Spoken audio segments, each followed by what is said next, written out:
It's DQ, baby.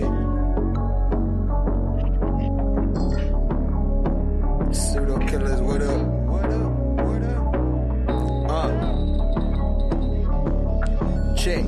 Tapping in, what's the subject? Evolution or revolution, we ain't done yet. Lay 'em flat like Sanchez, it's a bomb threat. I know my flow like Angozi. Source up and show me, homie, and shut up and mute up a moment. The mad scientist, I'm knowing all the components. We own it, and we gon' off it if it's pseudo. You do know we don't entertain that keyboard judo. That big Bobby banger out of Baltimore. Done it all, shop before. Sold a little something, but I taught you more than your average teacher. I had to reach you at your level to bring you up. No devil can never beat you. With precision of a magi, the information supplied by some guys get debunked online. CK and Juju, I chill in the cut. But if you boys wanna fade, then I'm chefing you up. I organized lie, the beats of disorganized truth every time. Kudos, who those niggas? Decorated pseudo killers. Space age Africans, back again. An organized lie, the beats of disorganized truth every time. Kudos, who those niggas? Decorated pseudo killers. Space age Africans, tapping in. I always been fly, that's an actual omen. You can catch me in the sky, ask Anthony Bowman. He see me with his telescope, I was actually floating off some good kush that Sabio is actually growing. See, Gullah and Kent is where the money gets spent. Them boys got some books that cost as much as your rent. The second verse should be smashed Rockwell, but I rock well. Underground like Sumerian Rockwells. In the ring like I'm the rock whale. Hell, create a different wave that can rock whales. Hell, shit swell like lunar tides. My entendres off Gandra to who describe. Euthanize foolish guys. Scholastically, haphazardly. Turn your camera on and look me in my eyes. And please do subscribe. 8 to 80, blind, cripple, or crazy. You in for a new surprise. It's DQ, a organized lie. The beats of disorganized truth every time. Kudos, who those niggas? Decorated pseudo killers. Space age Africans, back again. An organized lie. The beats of disorganized truth every time. Kudos, who those niggas? Decorated pseudo killers. Space age Africans, tapping in.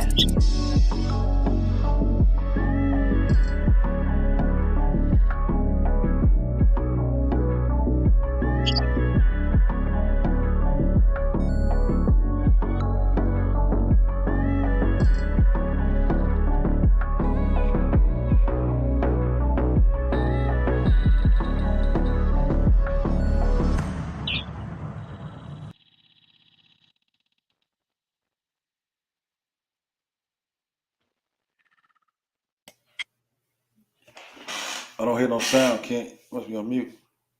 You on mute, nigga. You on mute. I was practicing. For sure. That's my bad, kid. That's my bad. That's my bad. This nigga stupid. Yeah, man, what's going on, family, man? We bringing some conversation, some good conversations to you. You know what I mean? I don't call it high level, we call it intimate too. You know what I mean? We in here, man. We about to discuss this brain. You know what I mean? Because it's a lot of pseudoisms out there about the brain. You know what I mean? So we gonna clear some things up. We've been going over this book right here, the 7.5 lessons about the brain by Lisa Barrett. It's a pretty good book. If y'all want to get it, you know, I would suggest y'all take a look at it, read it, study it, whatever. But if you want to follow along with the conversation we about to have over the next couple of weeks, you know, that's the book to get. But shit, what's going on with y'all, man? Peace to the panel, peace to the chat. What's happening with your aunt? What's up, Sosa, Cedric, Brass? What's good, brother? What it do, man? Man, ain't That's nothing. a good read y'all got going on right there. I could not catch up. Man, you was busy though. You was busy. Yeah, that's a serious read. I didn't get a chance to listen to the download, man. So I'm just, you know, sitting back, adding to the conversation when I can. And I just want to sit back. I got the pen and pad, man. I want to, you know, get some learning in, man. Sometimes we do so much talking that we don't get a chance to sit back and listen to the rest of the teachers that's on the thing. So I'm enjoying this, man. Sosa, Cedric, you know what I'm saying? Yeah, y'all amped up for this one. This is going to be a good one for everybody. True indeed. What's happening with your Sosa? Yeah, man. Peace, man. You know, Juju was excited about doing this, but she wasn't able to join us, man. So we're gonna shout out Juju. Yes, indeed. Shoot, I just started reading on the 7.5 lessons about the brain, but I'm pretty versed on the areas I can talk about. So, you know, I'm just gonna follow y'all lead and expound on different subject matter y'all bring up, man. So, it's gonna be a good show, man. Seti, what's good with you? Peace, Sosa. You know what it is. This is a subject I love. Peace. Shout out to Juju. And yeah, this we've been chopping it up till 4:30 in the morning. I'm gonna keep reminding y'all. When I looked at the watch, I'm like, damn, I gotta get me some sleep. But it's an interesting conversation and one that we need to have, especially watching the developments in the community. We reached to a point that we're trying to figure out what's going on in some of these people's minds in the way that they deny science and deny what's in front of them. So it's going to be an interesting conversation. Yes, indeed. What's happening with your Brass? Hey, what's going on, Ken, and all the other brothers? It's such a good read. It's a page turner, and the fact that it literally can, change the way that you think, and then also make you understand how other people think. I mean, I know we're not getting into it right now, but it's just the brain is the answer to so many of these questions that we debate and discuss and argue about every day. You know, the who, the what, the when, the where, the why. Well, the why at the end, the brain is the key to a lot of it. But I'm not gonna spoil it. Let's get into some high level conversation. True indeed. And shout to the chat, man. You know what I mean? I see y'all rocking with us. Real Rap, Daquan. Miss Tiffany. That's DQ. Miss Tiffany, what's going on with you? Skinny Head, sure. Jody Breeze, James. I think Gould in there. James. Yeah, playing James in the building. You know what I mean? Good to see you again, brother. So man, I guess we're gonna start it like this, man, with and Marcus is on the way. He should be here. He should be here pretty soon. Real quick, Kent. I think this is a hell of a piggyback from the expert we had on last week. Yeah. So that was a great focus on why we believe in God, right? And that was a high level conversation, man, with the psyche and the cognition, man. So I think this show right here will help put all the pieces together, man, because it's more than just religion and believing in God. The way we react to things and the way we do things. I think the conversations y'all been having in the server, man, been real powerful, just to kind of understand yourself. So, for me, I don't need a spiritual system to understand myself. It's better just to understand the way my brain is thinking. Right. And I mean, we can kick it off like this. Like her first question is, why did brains evolve, right? Why did our brain evolve? Right. And you really wouldn't ask the question like that because science doesn't seek to wonder why, because that means that you think it's some kind of purpose for it or something like that. So if you ask somebody like why did the brains evolve, most of them would say, well, it's to think. Like that's the most common sense answer, right? You have your brains in order to think, right? What would y'all say? That's what most people would say. Yeah, you see, I know the answers I can't acquiesce to a faulty premise, so I would have to actually correct that statement and says the ability to think is a consequence of natural selection and evolution. So it's a byproduct which allowed us. The development of a nervous system allowed us to engage with the natural world around us. You can see that from bacteria on, from the time you have a nervous system, it allows you to make some assessment of the natural world around you. Now, evolution again plays a fundamental role in all these things. Every species that is allowed to produce viable offspring, evolution is going to continuously build upon those attributes, and eventually you get the evolution of the brain, and it provides us with the ability to navigate the natural world around us. So there is no why at the end of that question. It's a how. True indeed. And that my bad. Shout out to Logic and Anthony, man. My bad, Logic, man. I forgot to send you that link, but it's Yeah, we gotta get Logic. I'm seeing too. Get Logic a link. Anthony link his jump. I forgot all about it, man. They were hyped up about this. Oh Get man, Logic in here. The man name is Logic. Come on. Everybody is studying this book all week and you ain't sent me nothing. hey Ken, that's a you know that Cedric gave a good answer. For me, the answer is very simple, man. Is the reason anything evolves because it just works good enough to give the organism an advantage, right? To reach the age of reproduction, right? To have valuable offspring. So that's the reason why the brain evolved, because it gave the organism an advantage, an evolutionary advantage, right, to reproduce. That's why. You hit it on the nail, right on the head, yo. Eloquently said, God killer. But see, the point though, that advantage was to regulate the body, allostasis, but keep the body at homeostasis.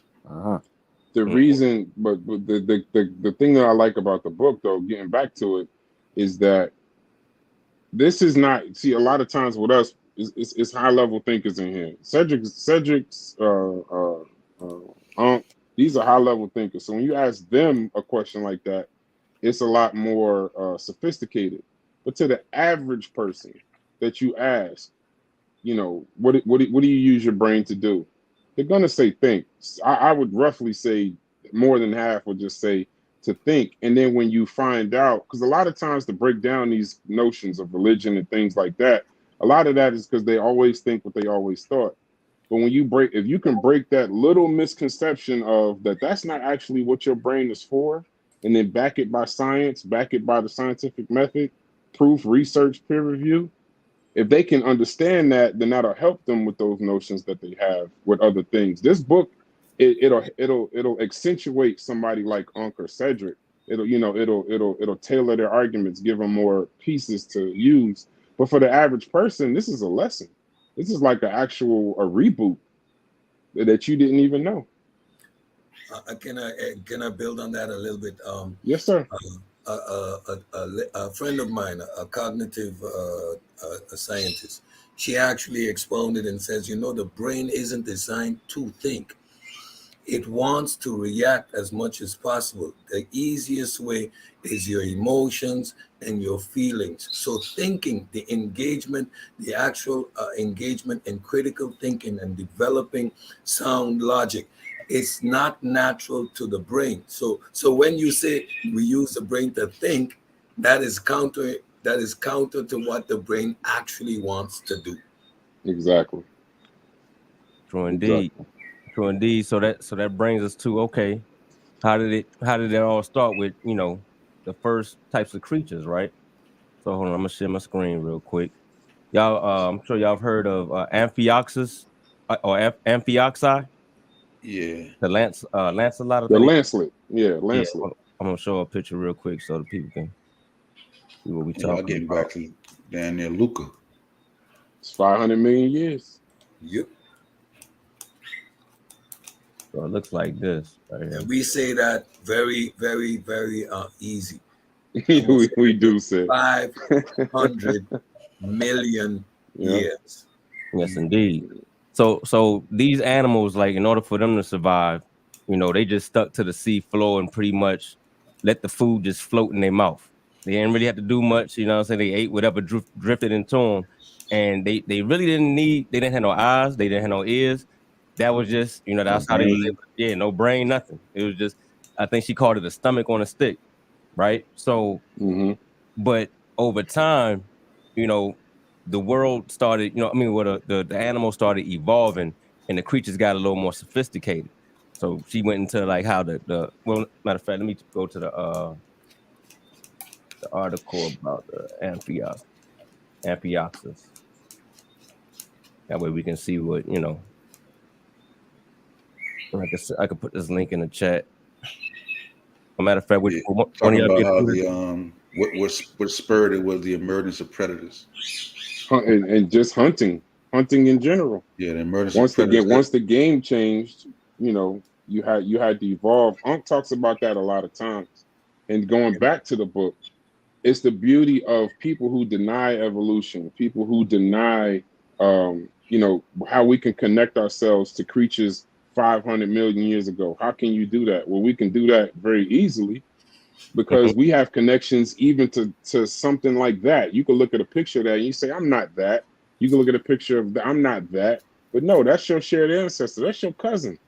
You had similarities to what they was doing. It's just they had to evolve for different reasons. So Yeah, I beautiful think book. she spoke in a book about. You got the article, Kent. I think she spoke Yeah. in a book about how things were ate before, but it got to where deliberate eating, predators and hunting. So this is some of the thing that propelled it. Nothing like competition. Competition will accelerate evolution. And we see Because it's and we like see here natural selection at play. Again, if you understand the premise that it's about reaching the age to produce a viable offspring, the easier you get, the easier you're predated on, the less likely you are to produce viable offspring. So again, the environmental pressures are going to produce both those that going to escape predators and the predators themselves. This is a very natural evolution due to environmental pressures. All right. So I want to tell them what an amphioxus is right quick. If one of y'all can just post it in the chat, the link or whatever. It's on Britannica.com. Amphioxus, you can just spell that. But so it says amphioxus, plural amphioxi, or amphioxus, amphioxuses. I think that's how you say that. Also called lancelet, any of certain members of the invertebrate subphylum Cephalochordata of the phylum Chordata. Amphioxi are small marine animals found widely in the coastal waters of the warmer parts of the world and less commonly in temperate waters. Both morphological and molecular evidence show them to be close relatives of the vertebrates. A brief treatment of amphioxi follows. So I'm gonna leave it at that. But so y'all can go ahead and look that up. Like I said, here's a picture of them. Very simple creatures. Like I said, she called them a stomach on a stick. So over time, during the Cambrian period, find that. Okay, so during the Cambrian period, which was about 500 million years ago, animals began to hunt. So as animals began to hunt, they became, their senses became better. You had animals like the lancelet that couldn't do nothing but just sit there and let the food drift. But then you had other animals that were starting to be able to see and go and like eat you.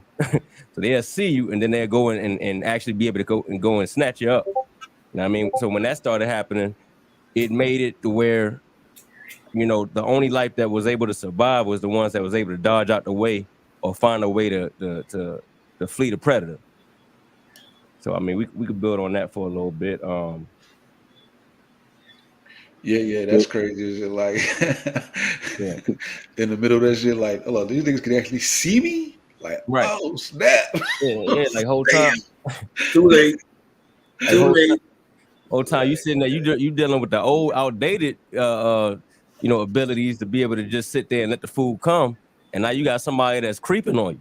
You know what I mean? Like, and they ain't had the ability to creep. They just kind of just wiggled when the food wasn't dropping in no more. The lancelet just kind of wiggled over to the right and let the food, hopefully something came from over there.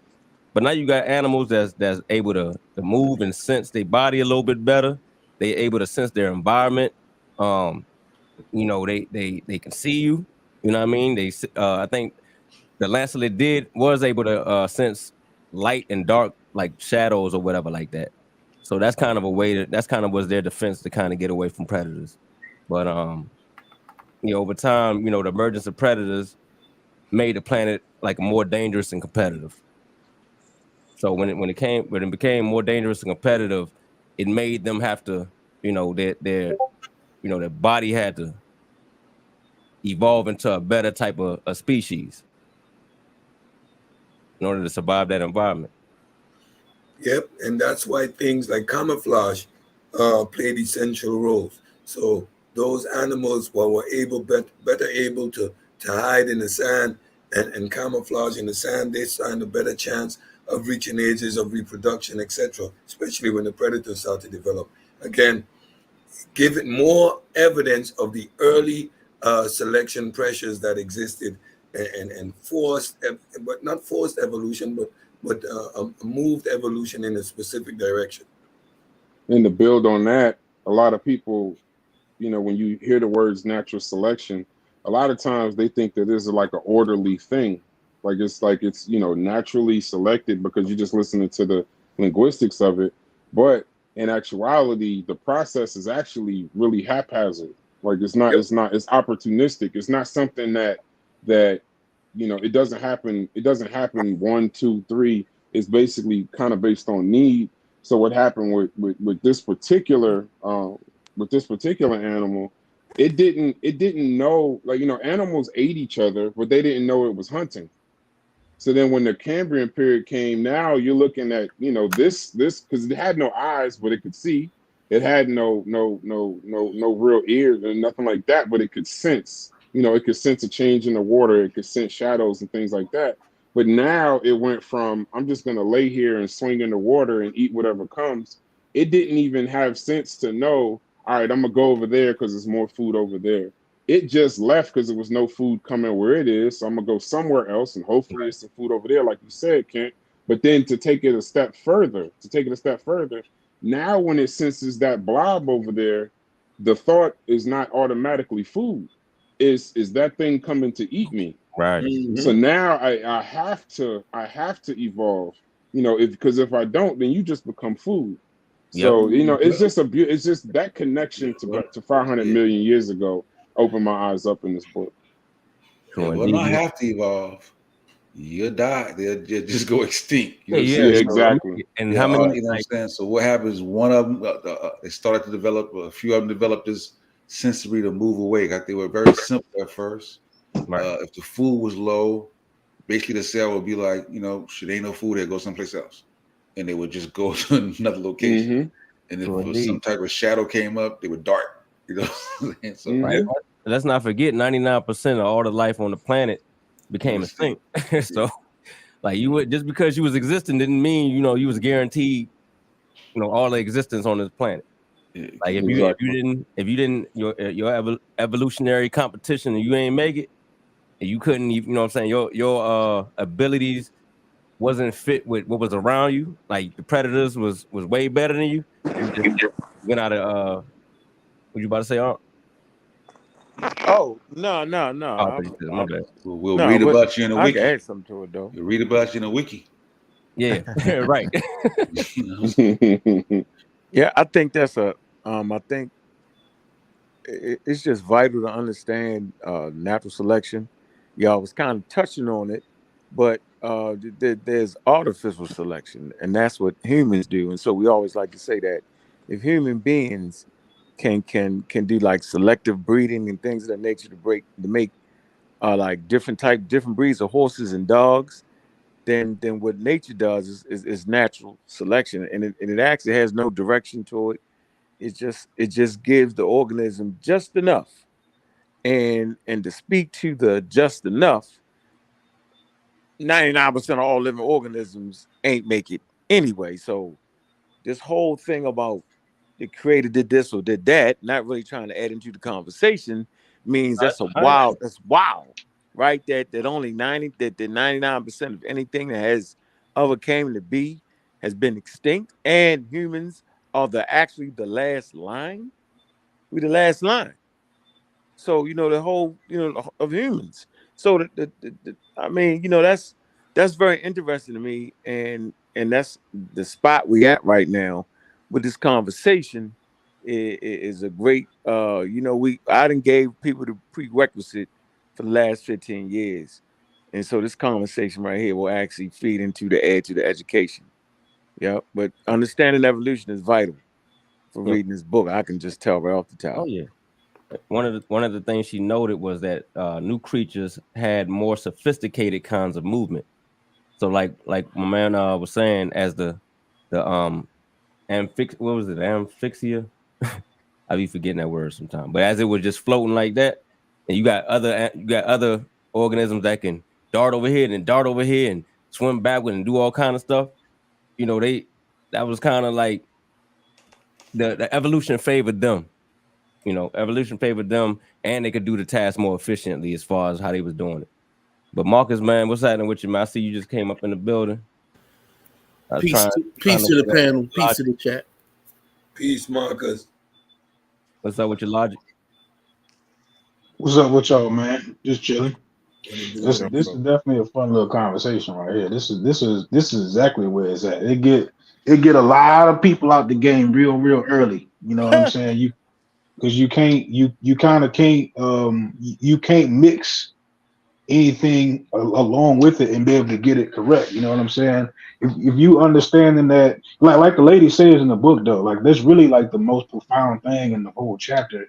Is she said that you really have to let go that you think your brain is for thinking, right? And once you do that, then you can start to kind of understand what type of creature you are. You know what I'm saying? Like, but before that, you can't really get it. So unless you come in with the empty cup, like Cedric be saying, like you'll never understand what the hell she's talking about. See, like we're sitting up here talking about the brain, and the whole time people out there may even be thinking we talking about the human brain. Like we talking about the brain 500 million years ago, the brain. Like this is how the brain comes into existence. You know what I'm saying? We talking about the slow walk evolution of how creatures begin to develop a brain and why it became more advantageous for these creatures to have larger brains and have all these other functions.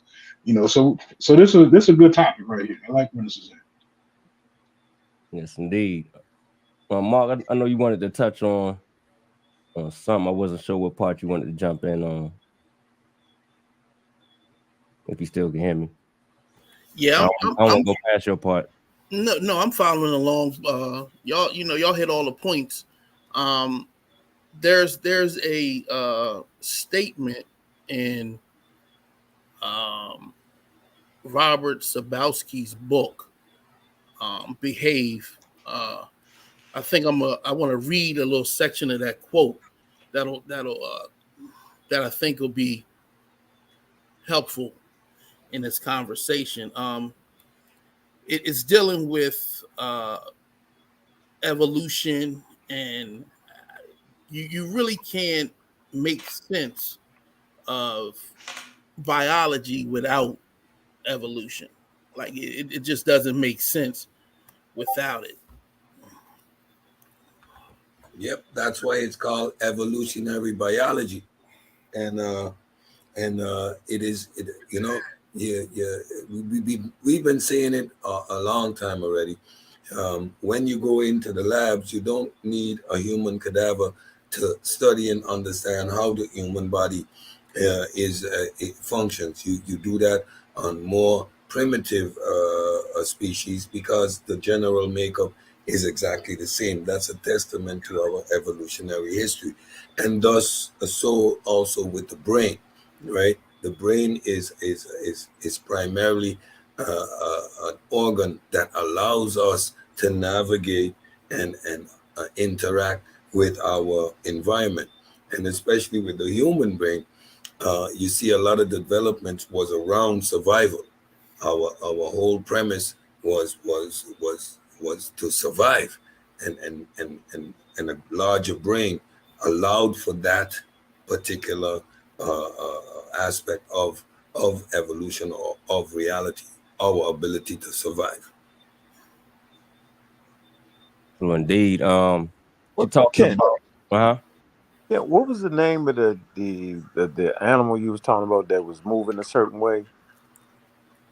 The lancelet or the one that kind of it moved towards his food or something like that. Started actually moving towards his food. Oh, I didn't say a particular animal. It was creatures that were starting. That was hunters in general, right? Yeah, it was creatures that were starting to evolve around the Cambrian period. That was that had more sophisticated movements and started having their senses was more Alert. Yeah, it was like it was Understood way their better. Yeah, surroundings. yeah. So go ahead, my bad. You know what's funny about that? Because evolution occurs in the population of the particular item you think you was talking about, right? Uh-huh. But that could have went in the other direction though. Meaning the things that move more could have got eaten more at a higher rate. Like it's wild how evolution works. So it's not like that was better, right? It's just that Mm-hmm. over time, that particular movement, it favored. All right, You Right. say that understand? again. I missed that. Repeat that. I So missed what you said. so y'all was talking about how the particular amoeba or animal, right, was the movements favored, like natural selection, meaning Mm-hmm. over time, the population that moved that way, right, because evolution occurs in the population, right, ended up having more valuable offspring. Right. But the wild thing about it is it could have went the other direction. It could have been those that moved like that because conditions could actually change, right? Mm-hmm. Where moving like that would actually get you eating more often over time. And Right. then the populations that didn't move that way survived to make viable offspring. So that's what I just wanted to, bring that piece in there that there is no better, Right. right? Yeah, you're You know what I'm right. You're saying? right. No Yeah. direction. It's Yeah. wild how it Was goes. that you that was that you that used to say like it's an arms race? It's an Like arms race, yeah, yo. yeah. Race. Yeah. They It's It might like is they those might that are evolve to best be suited very, very still. Just stay. best suited to fit the environment. And what we got to realize is that when an organism reproduces, there is a range in that reproduction. It is never a one-to-one how you say it. There's not a carbon copy being produced at no point in time. So you're gonna get 5 offspring, and each one is gonna be a little nuanced. And based on the 5 offspring, the one that is best fitted for the environment will be the ones that survive. But there's a range. It's never a carbon copy that is happening. Evolution is an ongoing process. And as the environmental pressures change, the selection pressures is going to change. Ankh explains that beautifully with the gray, with the black mouse and the white mouse on the dark rock. That's a perfect explanation. true indeed. I got your you shared your screen, Mark. Yeah, so this is the beginning of chapter 10 in Robert Sabowski's book Behave, Oh which is man. another excellent read. And he quotes he makes a statement at the beginning when he starts to describe some of the misconceptions about evolution. And the statement just is Thaddeus Dazowski. He's a geneticist, and he says nothing in biology makes sense except in the light of evolution. And so when we talk about any form of biological processes, we need to keep in mind the mechanisms and principles and the facts that align with this theory of evolution. And you absolutely right. It was those who was better able to really predict their environment, more so when to move and when not to move, because you have a limited amount of energy, a limited amount of metabolism you can use, and also you don't want to move at a non-predatory or object that's moving before you, because it'll lead to you getting eaten by somebody another creature may recognize. So if a leaf is floating on a pond and you jump, and then now you done got eaten by a Yeah. fish. Yeah, You know what because I'm saying? some of them freeze up and Yeah, they able to just let the animal go past them and camouflage with they surroundings. So yeah, you right on that one.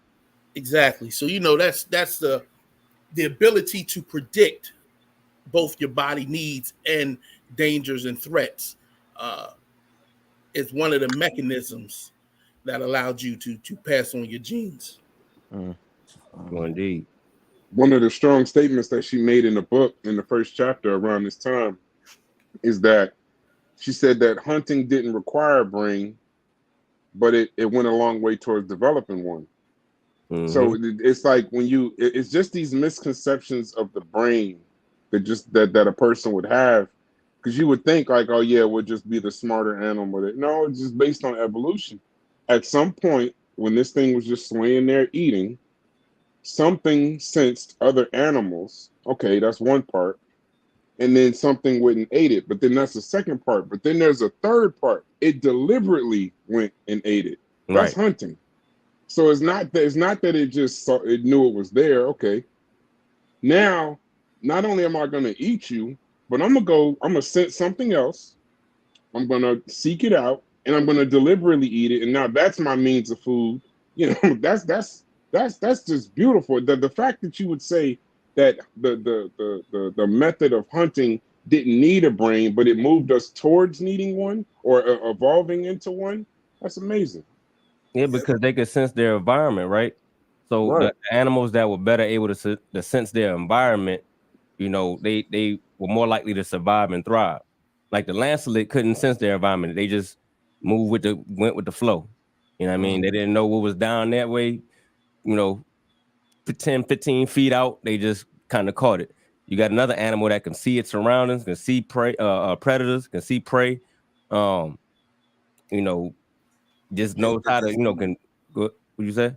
yeah, make the distinction between predator and prey, know Right. when to attack, know when to hide. Yeah, that's gonna set you out for evolutionary success. Right. So the more they change, the larger they got, the more sophisticated they got, the more the insides of their bodies changed and the more sophisticated they got. Yeah, and let's continue to because I don't want people to think now that the organism that began to hunt, that specific organism evolved. No, in the population, that Mhm. organism produced viable offspring. In that viable offspring, there was a couple that had just a little more brain power, just a little more speed, just a little more, The and their mutation. chances of survival was even greater. And then their genes became spread throughout the population. So this is a very, very gradual process. And again, if the environmental pressures change, the evolutionary track is going to take a left turn or a right turn, depending on the environment that is predominant at that point in time. Because I keep getting in these conversations, I keep getting that people miss the fact that this thing happens within a population, that is not the individuals that are exposed to this particular environment or the individual animals. It is their offspring, and then the ones that reach a viable age, they are the ones that are going to reproduce, and over time a particular genetic feature is going to be predominant in the population. Right. Right. So, and go ahead. So they say survival. You heard people talk wild about Charles Darwin, and they say, yeah, he was talking about survival of the fittest. He was not. He was talking about survival of the fit genes. So the conversation y'all having right now is basically talking about genes that are fit to survive their environment. Yes, sir. That's exactly what we're talking about. And fitness in genetics or in evolutionary biology means those most suited for the environment at that particular time. You can also have a range of fitness in offspring, which is going to select for those offspring that are best suited for the environment. It's not in our modern concept of a dog eat dog, and the using force and being antisocial and oppressive. That is not what is being meant here when we talk about fitness in the evolutionary process. True indeed. Uh, and one of my favorite parts is when Lisa starts talking about how over time, as their bodies became more sophisticated, they needed something to control the body, which is something to put the energy over here and save the energy when it needed to. That's your body budget, right? Right. Sister Juju helped. She wrote some notes. She couldn't be here today, but I see her in the chat saying she want me to read some of her notes. So I want to read this one. One of the ones that she had that I like was that energy efficiency was key for survival. like a budget of withdrawals and deposits, right? And that's what Lisa Barrett calls the body budget, because energy efficiency was key to survival. You could think of it like, if you use energy to go running and swimming, that's taken away from your body budget. If you get some sleep and you eat food, that's putting a deposit into your body, right? And so your brain is trying to control all of this like an accountant. It's trying to say, all right, we're gonna spend some here, but you need to get that back over here. You know what I mean? Right. And it needs to be efficient. Yeah, right. That's a key word. Yeah, that's a key word. Be out here chasing a bunch of meals and then what I'm saying, and then that's wasted energy chasing meals. That's so a key word. You want to be efficient, and think about where that body budget comes in that.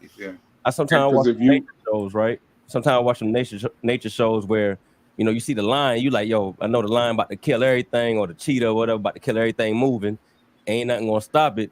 But then you see it, like say the cheetah, he got that burst of speed, he go out there and start chasing the antelope or whatever, but it only can do it for like what, about 30 seconds to a minute or something like that. How long no top speed, but not very long. Yeah. And after that, it's like, yo, it's exhausted. And it gets dangerous, because if that cheetah don't catch something in the next couple of days or whatever, it's not as fast as it can catch it, but the antelope has also developed ways to kind of, evade the cheetah.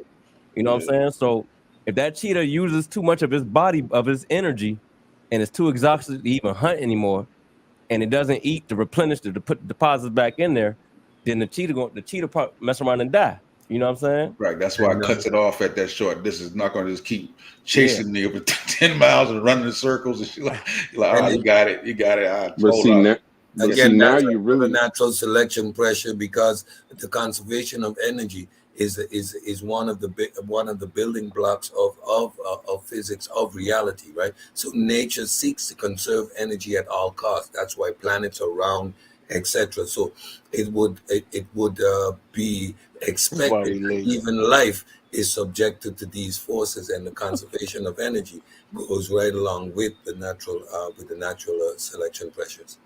Right. And then now you feeding into that point where you're saying now it's prediction. It's not just reaction. It's not just I see that thing over in the distance and it's gonna eat me, let me react. No, now you're predicting. Now you're saying I need this much energy to save myself later. And if I do miss this hunt, now I'm the brain is now starting to decide, the body, it's starting to predict. And then, like how Cedric always says, you glance over these things, but the fact of prediction versus reaction, that's at the time, that's high level thinking. To guess how much energy you need, not the brain to put out the energy, to guess, well, I'm gonna use this much energy at this time, because that prediction versus reaction is something that we use today. And you gotta remember, right now we're talking about 500 million years ago.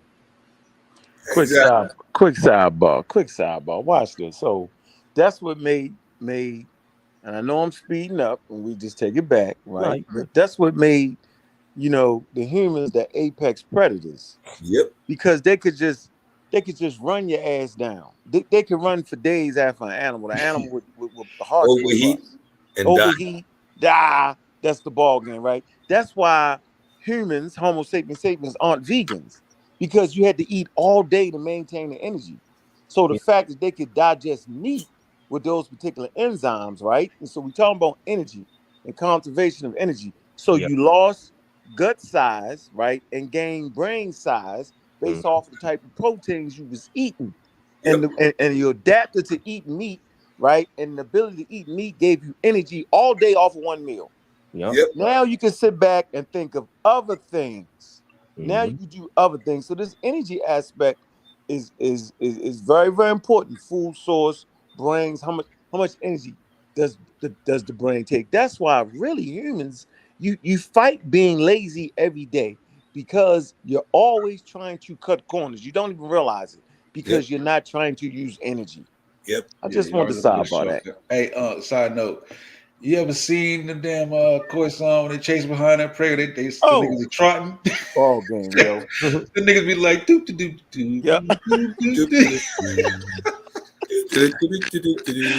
Ball This is game. Hilarious, yo. Yeah, Ball so game. You know what else that does though? Tools also help. Like our development of tools made us more efficient, so we wouldn't have to use as much energy to Energy, accomplish the exactly. same goal. Right. Same thing with fire. So I know a lot of people talk about like these raw food diets and all Yeah, like trips. that. I don't think they really understand how the evolutionary process, how much we benefited from eating cooked foods. They Like, wild. They wild. and think about this, right? Think about this, right? So to the chat, you know, the easy way to remember this body budget thing is energy is the currency, right? Like I said, sleeping and eating is going to put a deposit into your bank account. Running, anything you doing with action, exercise, whatever you're doing that's depleting your energy, that's you spending your energy, right? These things are on my screen share. These are the different things that your brain regulates in your body throughout the day. That you don't even sense this. It's just doing it. Yep.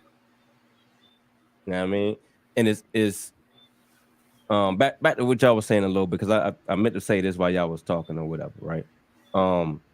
And it's a note from Juju. To avoid surprises was an optimal way to body budget. So the better your brain was able to predict things and not be surprised by, you know, having to spend more energy when it didn't think it would have to, it made it I don't know, it was what was I saying just now? Hold on, I lost my place on here. Need to reduce your fear factor. Because being surprised consumes energy, races your heart, produces adrenaline. Yeah. You start to race, so it's not how you say conducive to the conservation of energy. So your predictive powers needed to be developed. Right.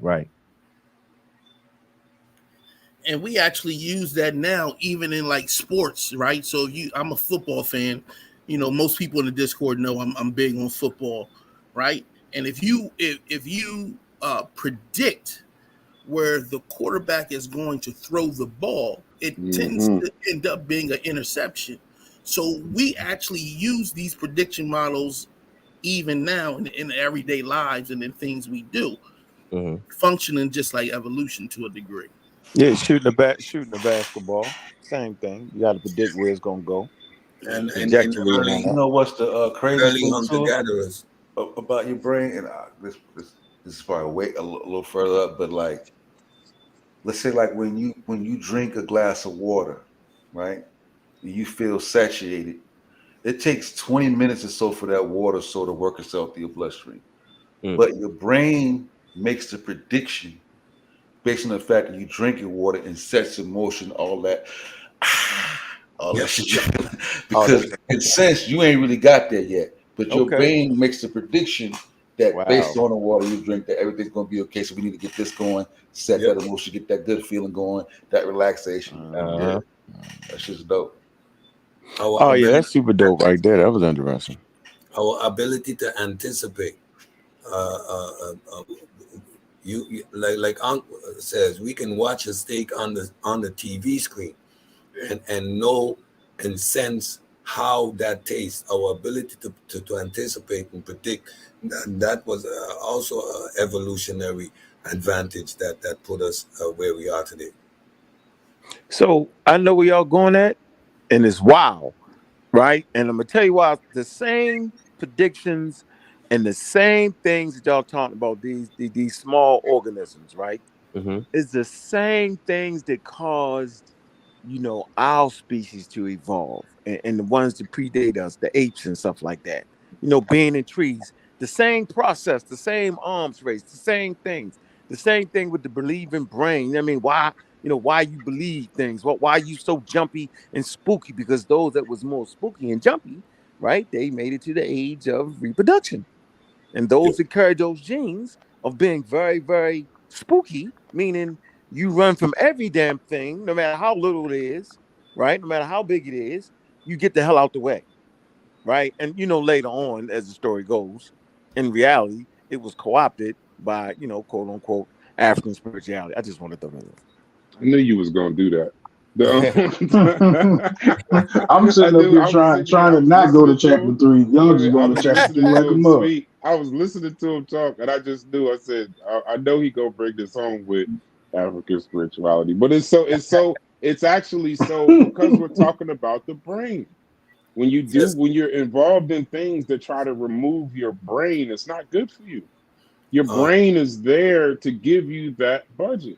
You know, even when back to the book of what she was talking about, you're talking about animals and organisms that learn that, okay, yeah, I know, I see that thing over there, and yes, I may hunt it, and yes, I may eat it, but now you got the brain even saying, is it even worth the effort to do it? I have this energy. Why should I do it? And now you're predicting, like, well, if I run all the way over there, I might get eaten. And if I don't run all the way, you know what? I'm okay. I'm gonna be all right for now. So now you're talking about basic rudimentary predictive thought. I mean, that's amazing. And you're talking once again, and like Cedric said, I don't want to discount the fact that we're talking about 500 million years ago. So yes, That's crazy. all these mechanisms was in place prior to our evolution. Yep. I want everybody to think about that. And we try to segregate ourselves based on this belief system that we are not part and parcel of the natural world. But what we are talking about is evolutionary steps that led to where we are today, we are part and parcel of that entire process. Mm-hmm. Hey, so I want to share my screen one more time, real quick.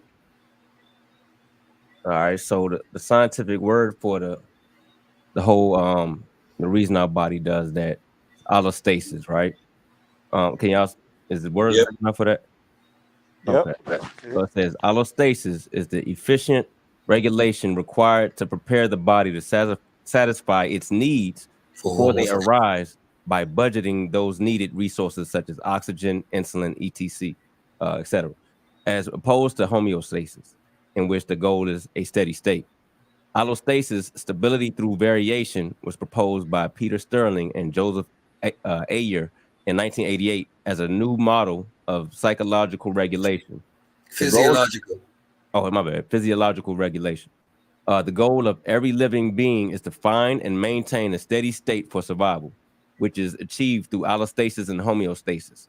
The term allostasis is used more frequently now since it's more inclusive of the idea that not everything in the body is in a single steady state, meaning that there are varying levels of energy. And that's in Wikipedia. Y'all can look up. Yes, even within the realm of pure chemistry, for example, it is never water is never found in its H2O form. If it was H2O, you wouldn't be able to conduct electricity through it. What it's found in is found in its H3O plus form and its OH minus form, where two molecules of the one versus one molecule of the other, right? And the reaction is balanced, so it's a constant back and forth. There's no actual single state of anything within nature. And look, in those predictions, another one of Juliana's notes, those predictions was based on past experiences to prepare the body for action. And this leads us to the point where we talk about the believing brain. And I want to segue to something that is often misused. We only operate on belief. Let me say that again.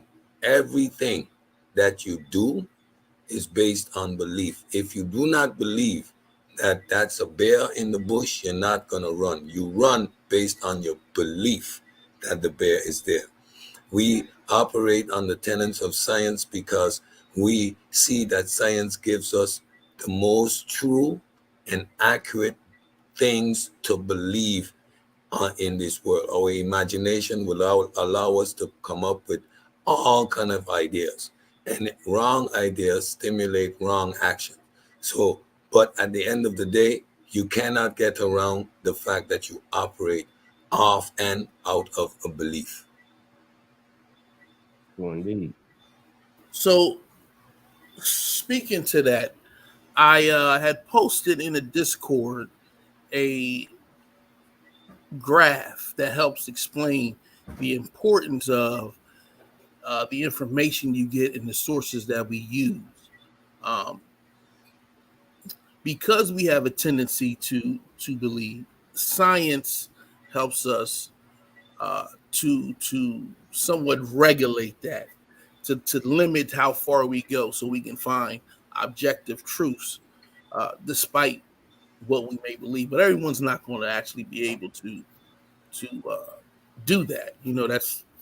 It's just some people will always live in their belief, and then some people will limit their beliefs to what the science says. So I tend to agree with the psychiatrist that was on the other night. Rationality is part and parcel of all human beings, but it is a weak muscle, and it requires a lot of energy, which the brain doesn't want to engage in. Right, so it's counterintuitive to engage in critical thinking and skepticism. It is much easier to conclude what you're going to acquiesce to based on how something makes you feel, which creates the dangers and which science operates outside of. We keep saying science doesn't care how you feel. Science is objective, and the reason why, because it is part of our rational process, but it is a weak muscle and underused. Right. So it's totally normal to think the sun is 15 feet away when you look up there. It is normal, right? It is not. Yep.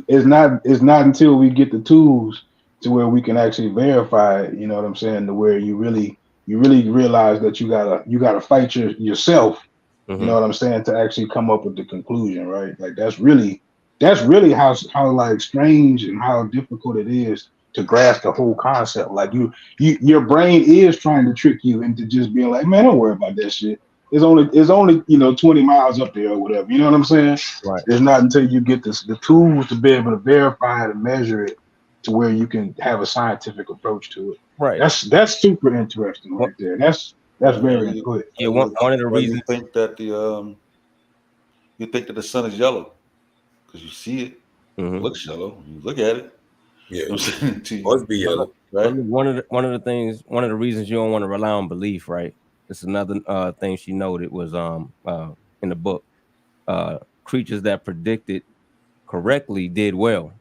So you don't want to have these beliefs, just believing, I don't know, prayer is going to heal you from cancer or something like that, or and don't go and see the real doctors about it or whatever. Like, you know what I'm saying? People that actually know what they're doing, they can predict what, this medicine is going to do for you.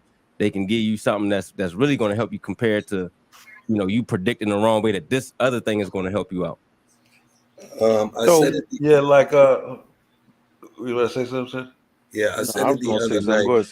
I said it the other night in the Discord. The brain didn't evolve to understand reality. The brain simply evolved to survive on this planet. Part of our survival is not understanding that the earth is round or that the sun is 93 million miles away. That's not a requirement for survival on this planet. So we didn't evolve to understand these things. We needed tools, right? And science provided us with these tools to fundamentally start to grasp reality on a fundamental scale. We're not evolved to do that. We can't look up in the sky and start to get bionic eyes and automatically start to measure that stuff. That's out of our conceptualization. Yeah, so let me A talk good about answer for that? No, go ahead, Social. Go ahead, Social. see, I talk about the value of belief, right? The value of belief has to do with cost, right? So if you walk by a stick and it looks like a snake, it's better to believe it's a snake and jump, because the cost of jumping and it's not a snake is not as it's not as crucial That's to not a good where idea. right the good idea as in, you know what I'm saying, if it was a snake you get bit. So in that scenario, this is where the cost is about cost. Now, if the cost of believing something is going to heal you, right? Versus you know, say they might worsen your situation or you still die. Then of course that's not something you want to believe in. So that's just some of the in the evolutionary stages. This is where the advantage that belief gave you in terms of cost. Yeah. So let me watch this. So y'all, I'm pretty sure y'all familiar with the book entitled "Books Do Furnish a Life" by Richard Dawkins. Yeah. And so Neil deGrasse and Dawkins was having a great conversation, and they laughed. They was like, the brain did not evolve to be logical, Right. so we developed tools to do that. So when we sitting here fighting people about, man, y'all not dealing with logic, like math is actually logic, right? Right. Okay. And so our brain didn't evolve to be that. It evolved to do exactly what Sosa's talking about. Now, the point I would like to make is that we're no longer in those, we now that thing, that mechanism, we as human beings have to learn how to balance that. Because now we're in a world with tools, right? Now you ain't got to dive out the window because you see a snake. I mean, a daggone stick, right? You got things that will stop snake poisons. Just because you break a bone, you don't die no more. Getting bit by mosquitoes don't got to be fatal, right? So now you have to rely on science. You can rely on scientific data, right? Which uses logic, right? Mathematics to say, okay, well, should I take a vaccine based off of white people seem to be they face on it, right? So now what's the cost of me not taking this vaccine? Right. If you rely on the evolution shit, your ass is grass. You know what I'm saying? So that's why the shows we do is fucking vital, bro. Like it is so valuable and important to what we actually do. Y'all bros, man, and the sisters, man, and just the listening audience, y'all don't realize how important these types of real high level conversations are. Because I'm gonna tell you now, if you can't determine whether I'm making a point, if you think I'm saying that I hate Pan-Africanness and I hate things that are Pan-African, then you're not using any type of logic.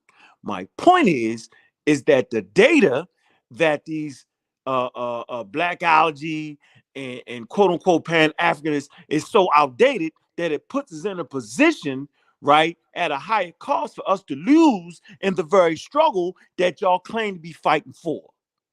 So y'all probably need to rewind that shit right there, but that's the point I want to make. Marcus, if you don't mind, great point, Marcus, if you don't mind, though, with that diagram on the screen, you mind taking a second and just kind of deciphering that for people that maybe don't understand? Yeah, so we're talking right now. We're talking about the believing brain. Beautiful guest came on, Dr. Andy. Mm-hmm. We're talking about the processes that went through and some of the mechanisms on why people believe so much. And it's an honest assessment of what actually goes on. But science, at the same time, understanding that the human mind or brain will function this way, the scientific method and the theories they put forth are there to autocorrect, you could say. So it would be natural for you to believe, certain things, though in reality, it may not function that way. We can understand why. I always use the example because we just had this situation happen where New York City was covered in an orange haze of smoke, right? And I asked myself, if it was 20,000 years ago and I was living in that area at that time and something similar would have happened, it would probably be highly probable that I sacrifice kids, because I don't understand the fires that are hundreds of miles away that have caused this phenomenon, and it is scary and it is unwitting. And I know that people would function that way because there are videos out of people talking about Jesus is coming. The gods are angry. God did it. And this is in 2023. And people still blame God for the orange sky in New York and the smoke in Chicago. And I find that wild. So one of the things that Lisa Barrett talks about is how hard it is to write papers or write a book to try to explain complex, complicated scientific information. So this graph is what she's referring to. She's saying that this is one of the complications she had. Me and Sosa talked about the book and are aware that there's a lot of things that she, well, anyone in Discord knows there's a lot of things that she didn't actually touch on that other writers have touched on in scientific journals and things. And she explains why she didn't do it. She's saying the challenge of writing about science for the public, and she's telling you. So she's giving you an idea of where you at. So if you look at the top right corner, good academic writings, you'll see on a graph it's high in detail and has lots of evidence, right? When you look at good popular science writing, that's your Psychology Today type things. It'll be a little less on detail, but we'll give you some evidence. The problem is the junk, and a lot of people in the community that we talk to, this is where they're at. You see the little bubble with the scribbling lines that don't make any sense? Just talking. It's talking. Low detail, no evidence, and that's where they at. Conjecture. Exactly. Then you got the confirmation bias people who may give you a lot of details, but they lack evidence to actually back that up. And so this graph shows you where we at. So she's acknowledging that even in this book, there's things that she couldn't actually touch on and explain, but she wants you to know the processes that she went through to try to keep the message as clear and clean as possible with enough detail, evidence, but make it more accessible for the average person to read. Oh, indeed. Yeah, that's why if y'all want to get to the intense stuff, I got some books ready.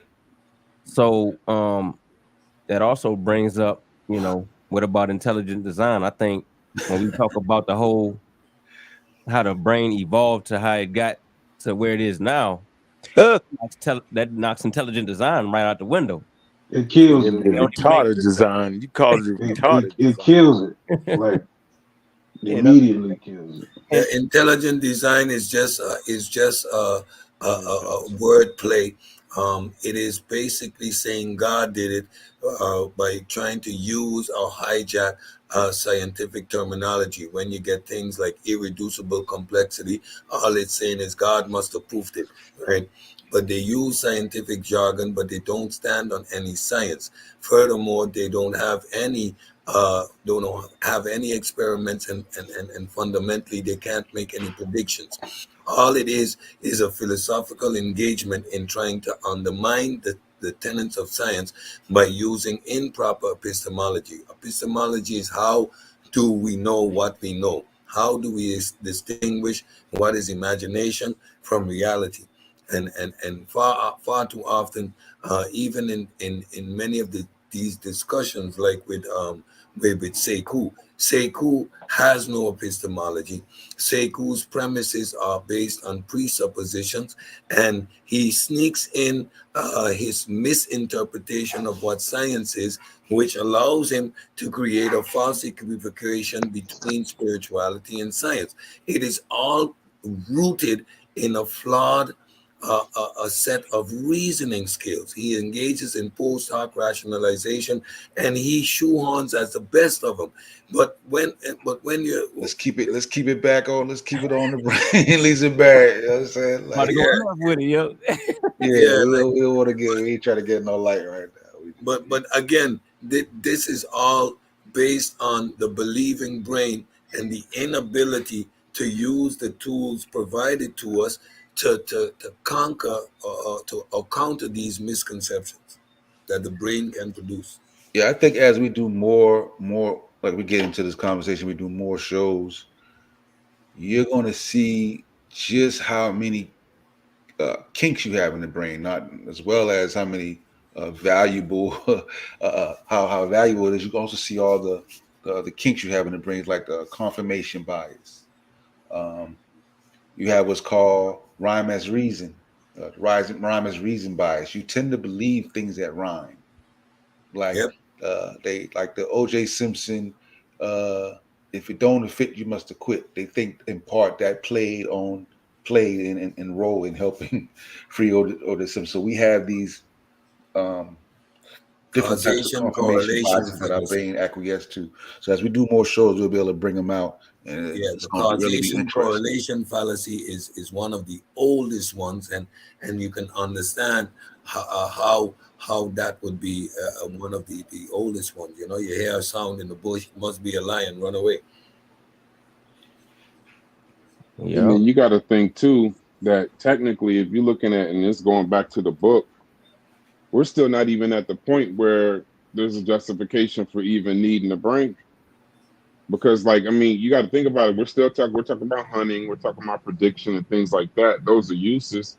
But then now, as newer animals come, as larger animals come, the body needs to do more processes. You got to you have Complex to. organisms. You Right. mean in terms of Once you start doing all of that, then now, and this goes back to all of you guys' points, you no longer can be just a stomach on a stick. The insides of the bodies became a lot more sophisticated. You got cardiovascular systems, respiratory systems, things like that. And now yeah, you need a we're at the command, beginning.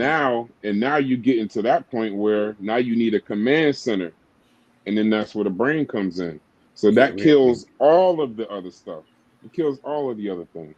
Yeah, with your frontal cortex being like the last portion of the brain to come into fruition.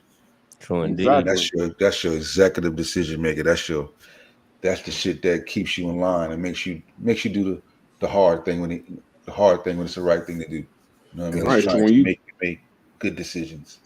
So when you talking about the lancelet, like she said in the book, and it was a great analogy, you went from basically needing the efficiency or the body budget of just a single bank account to now we talking about the accounting department of a large company. You need a brain. You need a command center. It's not just as simple as I'm gonna just move over here because something's eating. No, now you got your brain can't just do that. It has to regulate your own body. It has to regulate your cardiovascular, your respiratory. So this like I said, this book was an eye opener. And the good thing about it too is it destroys a lot of pseudo thoughts, a lot of pseudo origins, a lot of things of this is why this happened and this is why that happened when it really is just evolution. The evolution, natural selection, and it gives us not gives us credit, but it gives us a look into what was actually needed to move forward. Not just, you don't give the credit to something on high or a book or something like that. You're giving it the actual credit, the evolutionary process. You're putting it right where it needs to be and it needs to stay there. Right. So I know we're not trying to keep y'all too long today. I know the game just started a little minute ago. That's why we wanted to go in a little early and get it in real quick. We're gonna be having these questions. I mean the conversations more than likely every week. So y'all just keep tuning in with us. And I wanted to read a little piece out the book real quick before we head out. This one of the parts that I found very powerful, whatever what she said. And I'm starting at the top. And so, as animals gradually evolve bigger bodies with more systems to maintain, their handful of body budgeting cells also evolved to become brains of greater and greater complexity. Fast forward a few 100 million years, and the Earth is now littered with complicated brains of all kinds, including yours. One more part, right up under that. A brain that efficiently supervises over 600 muscles in motion, balances dozens of different hormones, pumps blood at a rate of 2,000 gallons per day, regulates the energy of billions of brain cells, digests food, excretes waste, and fights illness. All of it nonstop for 72 years, give or take. That's the average life expectancy. Your body budget is like thousands of financial accounts in a giant multinational corporation, and you have a brain that's up to the task. And all your body budgeting takes place in a massively complicated world, made even more challenging by the other brains and bodies that you share it with. So, Yep. Beautiful. powerful. Poetry. Yep. So basically, to answer the question, right? The brain's most important job is to control your body and manage allostasis to ensure you live to perform nature's most vital task, passing genes or reproduction. Yep. So when we ask the question, what is the purpose of life, which is a philosophical question again, we can see that when we analyze these mechanisms and the beauty of how these mechanisms operate, we see that nature itself seeks to continue. Nature has one purpose, but to continue to procreate itself.